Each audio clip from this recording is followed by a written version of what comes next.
Hello and welcome to another episode of All Things Money. I'm your host Fatima Attarwala. At the time we are shooting this, the country is going up to 16 hours of load shedding. One of the reasons is that we have low hydropower, but the main culprit right now is probably the fact that we cannot import LNG from Qatar like we usually do. Why? We all know it. The Iran conflict. Now, to a large extent, load shedding in Pakistan has been cushioned because of the huge solar boom that has been led in Pakistan. Admittedly, solar revolution in Pakistan has more to do with the high electricity prices and less to do with climate change. My guest today is Vice President of Hiconics, which is Midea's renewable arm. His name is Ron Shen. Hello, sir. Welcome to the show. Yeah, nice meeting you. Lovely meeting you too. So right now, as we shoot this, we are sitting in the Lahore Expo Center. It's a solar exhibition. What kind of response have you gotten from Pakistan in terms of increased investment in solar?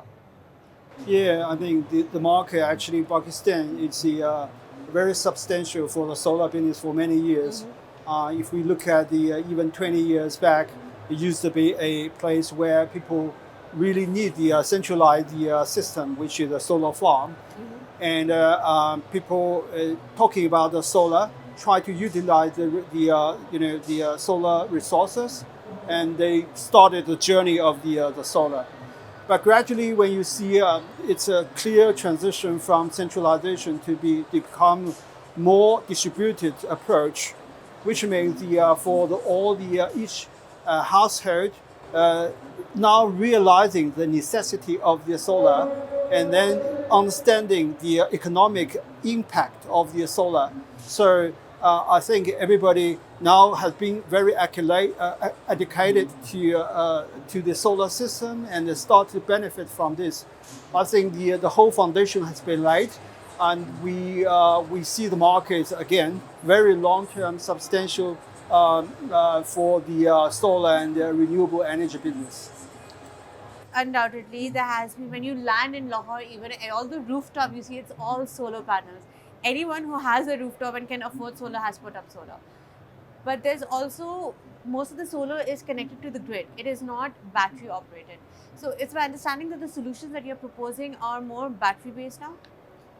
Yes, I think, it's also glad for me because I haven't been to Pakistan in the last 10 years. But actually I have been to Pakistan, including Lahore, Karachi, since 20 years back, for dozens of times. So I have seen significant change for the country, for the cities. Especially with when I see also the panels on the roof. I think that also means the Pakistan people are close to the energy independence. So, of course, in the past, I think out of the 20 gigawatt implementations, there could be some of the on-grid system and some of the off-grid system. And off-grid system even not small. But on-grid system, actually, it's thanks to the net metering scheme, and quite a lot of people benefit from these government incentives. And that's also how you can have the right offset in the system to get the subsidy from the government, but also which is going to be very beneficial for the end users to have the power at home. But when we see the change from net metering to become the net billing, which is also fundamental move from the government, that's what you also can see, including the load shedding, and that because that means that the government also facing the bottleneck, that they have to do some revolution. So for us, for Midea Hiconics, of course, we have seen this kind of change in a lot of countries. Of course, in Pakistan, because in general, the market is growing very fast, economic also moving forward. So we see it's a necessary from technology point of view, also to move from the purely on-grid system to become a hybrid paired with the batteries package. As you mentioned, we used to have government incentives, we used to have easy loan schemes, but over time, the government incentives have gone the other way. We had net metering, and from net metering to net milling means that the payback of each solar system has increased. It is less economically viable than it was before. At the same time, of course, as long as you can have energy from the sun, it's still more cost effective than having from the grid. Having said that, the government has also taxed in the last budget solar panels. So have you seen a decrease in demand from Pakistan? Actually, it's just on the contrary. I said, if you look at the evolution of from a country point of view or from the industry point of view, it's always inevitable for every single country to move from net metering to be the net billing. It's not only happening in Pakistan, but also happening in other emerging markets, even in Europe. You see the same. Just because I think it depends on a lot of conditions, including the conditions of your grid, also the infrastructures. How is your transformers working? So it needs the revolution or even evolution of the different system as a whole. So when people look at the startup, the cost, right, CapEx increase, you can say, hey, I need to spend more money on the hybrid system because I have to invest on the batteries in addition to the conventional PV system. But on the other side, battery itself actually give you much more buffer to achieve the energy independence. Even though, for all this net metering is just short-term incentive. But if you look at long-term, I think battery system is not more than a complementary solution, but really a mandatory approach for most of the people to use it. On top of having this energy independence, in the future, if you look at the some virtual power plant applications, if you want to go for more smart integration of a system, I think battery is a very important element of this whole system. So previously, people were not going towards batteries because batteries were prohibitively expensive. In the last 5 years, what has been the decrease in cost for a consumer trying to go for a battery solution? Yeah, in terms of cost structure, in general, it's always going down. But during the course, you see, up and side and down. And it's like, solar panels you have seen them in the past. If you compare the solar panel price to the, let's say, 20 years ago, even less than 1/20th, right? So the battery is going to the same curve. Even recently, I think that due to the raw material cost increase, or due to some of the policy change, including the like a VAT tax rebate policy change, you see the price probably go up. But in general, I said the trend is clear. With all the innovation of the technology, the price will go down. So that's the reason why I truly believe the best solution with the hybrid battery will always become a good fit for the people to achieve this decentralized approach of the system. So it will be an affordable solution for most of people anyway. About 1 in 4 households right now in Pakistan have solar, most of which is sourced from China. But that makes us very import dependent on China, and we already have a current account deficit crisis perpetually. So are there any moves from Midea or any other solar company in China for localization in Pakistan? Well, it's in terms of the contribution from China, I think, yeah, that's true. But I think it's becoming more and more popular when people use whatever product from China, because China is good at used to be good at the manufacturing, but nowadays China also good at the product innovation. For a lot of advanced technology, China even was the driver. That way you see, for the solar panels, that's more than 95% from China. We are seeing the same from the inverter technology and the batteries. So don't be afraid of this, such a massive deployment. However, China, I think, is also very good partners particularly with Pakistan. So I think for the overseas development investments in Pakistan for this year, I just saw some data. So in total, there was around 1.5 $3 billion investment for Pakistan from Q1 to Q3 at the forecast, but actually out of which around roughly $900 million come from China and Hong Kong. So China is always a good partner to make the investment in Pakistan.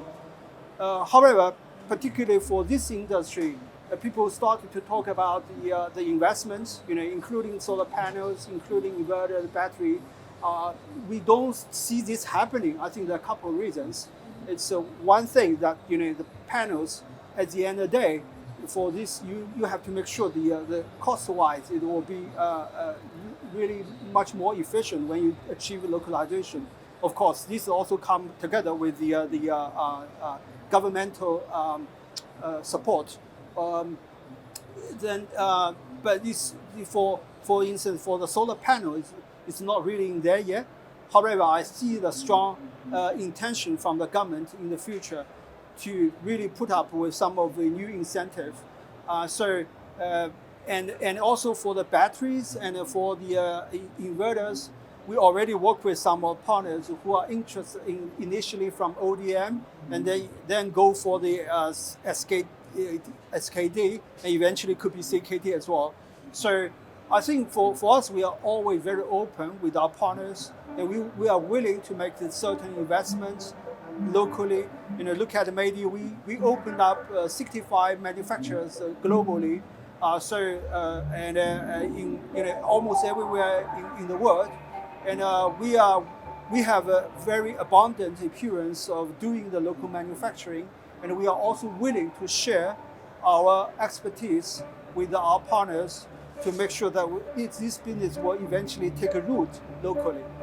Undoubtedly, China is known for innovation. We had ChatGPT and then we had DeepSeek. So clearly, China is known for its innovation and it's increasingly innovating. I understand that for it to be cost effective, there has to be scale. We have seen it in the auto sector in Pakistan. We have Chinese companies, but the localization in the auto sector has never quite achieved scale because there's not a big enough market, despite the very large population. So I can understand right now solar is being powered in Pakistan because solar panels are affordable. Perhaps if manufacturing was to take place in Pakistan, they would not remain affordable because we need scale. And obviously, China has always been a very deep partner of Pakistan.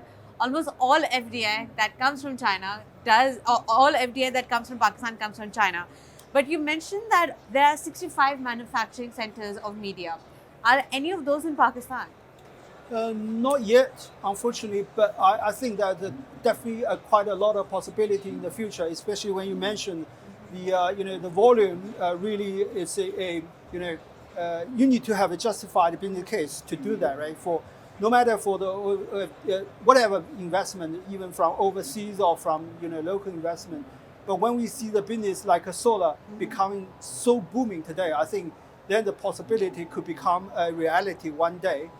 So I think it's eventually because if you look at the local manufacturer or you look at the investments, this is also about not only the a setup of the manufacturer, it's also about the supply chain, right? So that's how I think Pakistan is a bit lack of. For instance, for modules, you need to have the cells, you probably also need to have the wafers. So I think the government probably in the past didn't go that deep yet. But in the future, I think if you try to do the investment, but you need to go for an investment for the industry zone to have the full-fledged supply chain. But in the meantime, I think for the hybrid, let's look at the batteries and particularly on the inverters. It's all about also technology and also about electronic components. I think it's rather easier. And when you go for localization of those products, so the cycle could be shorter, and then when you definitely have the local, you could have the local supply chain support. You also have a strong business case locally. I think one day, I'm actually looking at quite optimistic on that. Even though Midea is not doing anything today with other business in here, but maybe the solar inverter could be the first sort of product or component that we will start to look at within our comprehensive portfolio in Pakistan. Solar inverter, you said that could be the potentially one day the first product Yes. that could be manufactured in Pakistan. So what would the government need to do, or what would be the business case for it? Like what needs to change in Pakistan to make that happen in, say, the next 5 years? Yeah, as Euro, you want to when you try to develop some new business, you need to have the certain policies to support, right? So this is about some of the incentive for the foreigner to make the investment in here. So you also need to have the regulatory process to make sure that can be implemented in a proper and a quick way. And also you need to also give some of tax benefits, particularly when people are looking at the tax holidays, so on and so forth. For people who, especially when the investment could be a bit longer at the beginning, so people will not be so worried about the payback period of time. Right? So for both parties, local partners and the foreigners. So I think when all these business case are strong enough, and then somehow the for local content also maybe mandatorily required for the project, I think that could be the accelerator of this localization. Right. So we have a very fragmented grey market in solar, and then we have the big players like you. So when I walk into the solar exhibition, I see so many different solar companies. So what makes Midea, what makes Hiconics, what gives you a competitive advantage over others? Right. So for Midea, for Hiconics, actually we are still sort of a newcomer in this industry. So Midea has been the top player for all the other industry, home electric appliances, HVAC, heat pumps, air conditioners. We are on the top 1 position in the world. But for the renewable energy, that we are quite late. However, we strongly believe that's the future of the business, and we also lately, we made an announcement that we set up a new, we call the new energy business unit. This didn't happen in the last 7-8 years in Midea history, but this actually shows the determination of the top executive to become also doing the top the business and become the top 3 players in the renewable energy. So we believe if you look around our vision, our slogan, well, energy links all, we already have very comprehensive portfolio which has been recognized even by the end users, which is quite rare for the solar business because which solar business is more driven today by the installers. But when the people have the awareness of brand and understanding, the Midea have the very strong intention to have a full coverage of the solution and becoming the real solution providers. I think Midea going to have the really compelling edge to even surpass all of our competitors, because even technically, if you look at our Midea, our product, the new product, not only addressing the needs of the customers, such as the weaker grid, or you need a strong backup, or we have like a 3 unbalanced features, such things to make sure that our product will not fail on the ground, but also will have best fit for all these environmental conditions. But also in the future, we are the guy who can utilize the pivot to connect all the elements, which is like air conditioners, like the heat pumps, which means we can find a very sweet point balancing all the elements we are providing to the customers. We can provide the most economical mode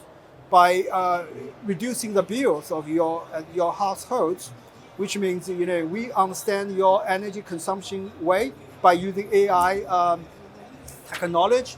But in the meantime, the coordination effect is going to be played a very important role in there, because we also understand like the heat pumps. So by using our hybrid to make a good temperature control of the water tanks, that makes sure that you have the right comfort level at home.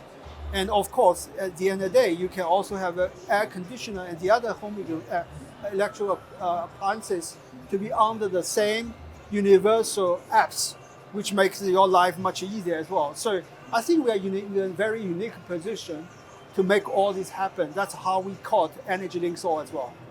And are these AI-powered smart solutions available in Pakistan? Today we are making like a phase one. That's what I said.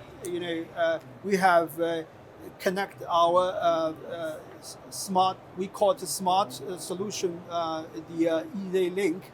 Easy solution to make sure that our product can be connected to the heat pumps, and but of course in here the heat pumps might not be that popular, but it's also a fundamental step in terms of the system integration. So technically it's already available. However, just when we look at the application, there's something that we need to promote or we need to fine tune when the need really come. That's what we said. We don't want to go very ahead of time, but sometimes we just need to wait. The demands are coming. It's just like a solar business versus the battery solution as of today. So I'll be very honest, I have a Midea AC in my house and I'm very happy with it. But before I got the AC, I didn't know Midea was there in Pakistan. I didn't know the brand existed. It was just like one day my husband said, no, we need to try this brand. It's much better than the others. Like, okay, fine. This is like what, about a year back? And now I'm like, yeah. But before that, the other well-known brands, Gree, Haier, Kenwood, those are more popular. So if Midea doesn't have a very strong brand presence in Pakistan, how will Hiconics? That's a very good point. I mean, that's also the new strategy, which has been really announced internally, which means, in the past, Midea was more about ODM, OEM strategy. What is that? ODM, OEM. So that means we do for the other brands. Even probably, air conditioning, you never know that, you talk about Haier, you talk about maybe Gree, but we actually number one in the world today in terms of the production and volume, just because we used to do more than 50% of the business for the other brand. Oh. So you were providing services to your competitors? Not competitors. Actually, it's also, when you look at the, a lot of brand, foreign brand, actually, even I don't want to mention the name right now, but a lot of Korean brand and Japanese They're brand. All being manufactured actually in the same place. By the same place. It's just the branding that is different, but at the back end is because the this is more showcasing that our capability of doing manufacturing. Mm-hmm. But that is, of course, it's also a proof of our technology advantage. But it's more about the other people brand. That means we were a bit conservative, that we want to learn from the others, but we don't really go for our own brand. But that's about another strategy of Midea, that in the past we also do the ODM, OEM, but we actually go for another acquisition. For instance, like Toshiba. You probably don't know that Toshiba actually is the brand of Midea. No, I did not know that. Toshiba is such a household name. Yeah. So even for the air conditioner, actually, were quite, produced. Of course, we still have Toshiba's colleagues working for Midea. Oh. So a lot of Japanese colleagues, doing the co-developments of R&D and so on and so forth. But it's become the family members of Midea. So Toshiba is one of the family members of Midea. Yeah. Okay. So just example here. So, but nowadays we are going for more and more OBM. We call it OBM strategy. What does it stand for? OBM? It's I think it's about own business. Own business. Own business manufacturing, something like development. That. Yes. Yeah. So it's about the creation of the brand awareness. I think we are doing very well today in a lot of countries like Southeast Asia, Middle East, South America. But we are not doing very well for instance, in Europe. Apparently, in Pakistan also.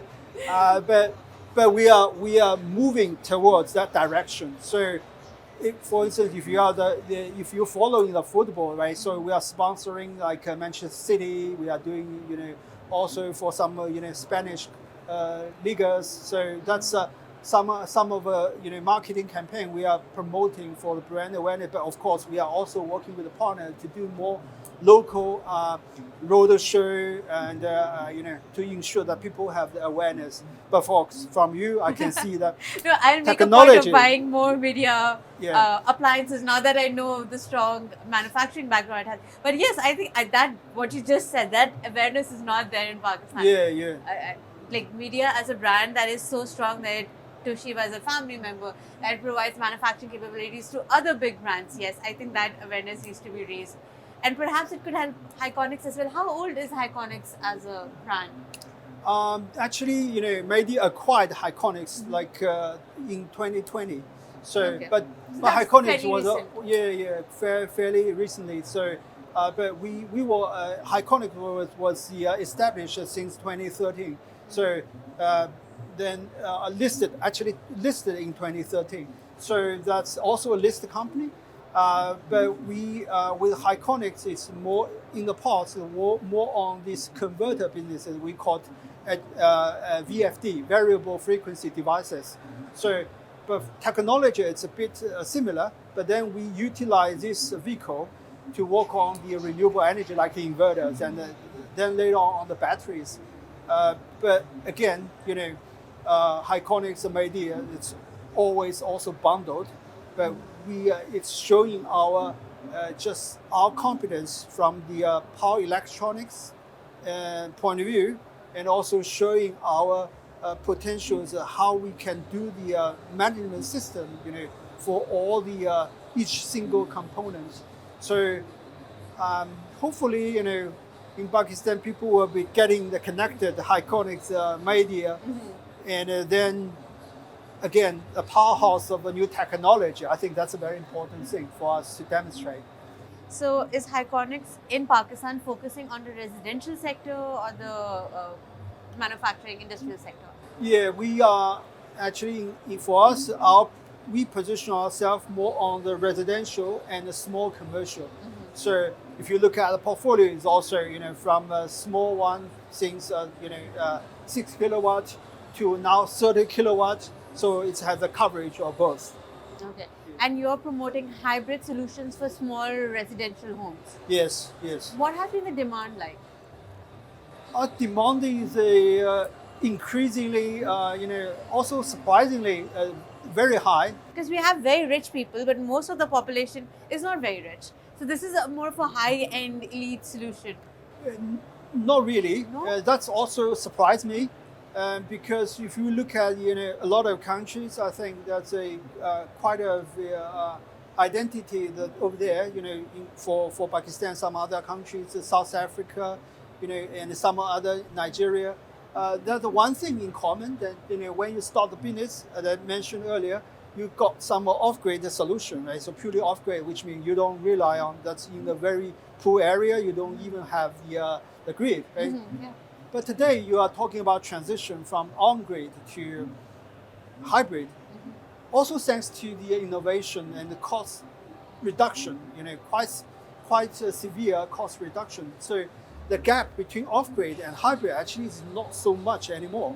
So then people, by the way, they have a strong need to have the power, so they can invest because the payback time, if you look at the whole, probably you just look at it in between 2.5 years to 3.5 years. Really? Yeah. So for a hybrid solution. Even for hybrid solution, I mean, if you take at the 10 kilowatt system, that's not that high.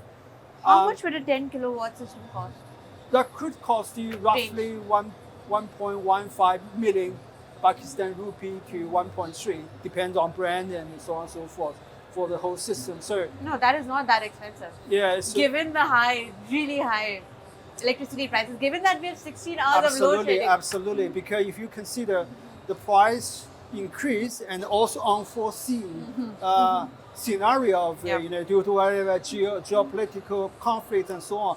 So that's what I said. The energy independence on your hands, right? So you are, for the end user, you're gonna go from the very passive power consumption to be more proactive. You are mastering your electric bill on your hand. So hybrid is not really expensive and not easy for implementation. So I understand that's a lot of demand, even more than what I expected in No, for Pakistan. sure. If I did not live in an apartment, this would be very reasonable for me, and I would be going home and telling my family, "Listen, we need to do this." Yeah. But yeah, we have a lot of apartments in Karachi. That's the city I'm from. So there are a lot of apartments. So there's not a lot of room for solar. But is there any pushback from the government, because a hybrid system means less dependence on the grid? And when there's less dependence on the grids, the tariffs go even higher for people like me who cannot afford solar. So, is there any pushback from the government? I don't see that could be the intention, because even technically this this more battery solution from the distributed part of the industry, which means coming from each end user, going to help the government, because when you just have the PV, normally people, when you have the especially the net metering, when you have the power back to the grid, it causes a problem. It's especially the grid of the Pakistan is not that strong.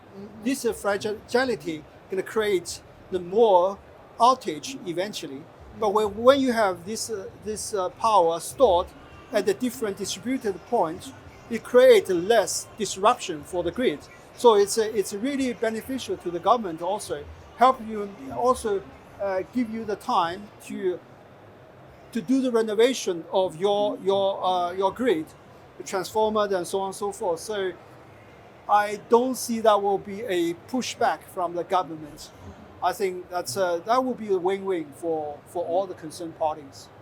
So with everything that's happening, the Iran conflict, do you see a change in trend, like an increase in demand for solar? Not only from Pakistan, from countries all over who want more independence. I think Pakistan will be the country who benefit the most even. I mean, we are very happy. We are the mediators. That never happened. Yeah. As a country, we are very proud of ourselves. But if I were to talk in terms of investments alone and the push towards solar, do you see that happening? Yeah, we do see that actually already self-explained from the high demand from Pakistan, because this caused the oil price going up drastically, right? Also, this caused very, very huge tension from supply chain point of view. So, but very fortunately, I think Pakistan is in the area which was not so much affected by something factor already, but at least the goods still can be delivered here, not compared to the other regions, right? So, by the way, Pakistan also today taking much more powerful political role, like as a negotiator of to facilitate all the negotiations, with those parties. I think Pakistan will, from political point of view, from technology point of view, will definitely in a much better position. And that's also gonna, I think, people are more looking at the solutions, and then the people, because I said this affordability of the solution makes people now even a no-brainer choice for them to go straight to the hybrid solutions.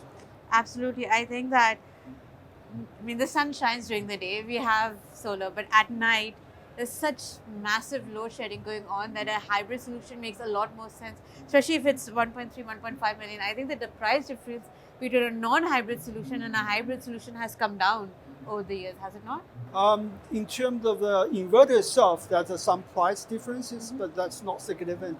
I think the only thing you consider in the whole investment, because you're gonna do the solar panels, or you do the BOS, balance of the system anyway, but only added up, I think, mainly on the batteries.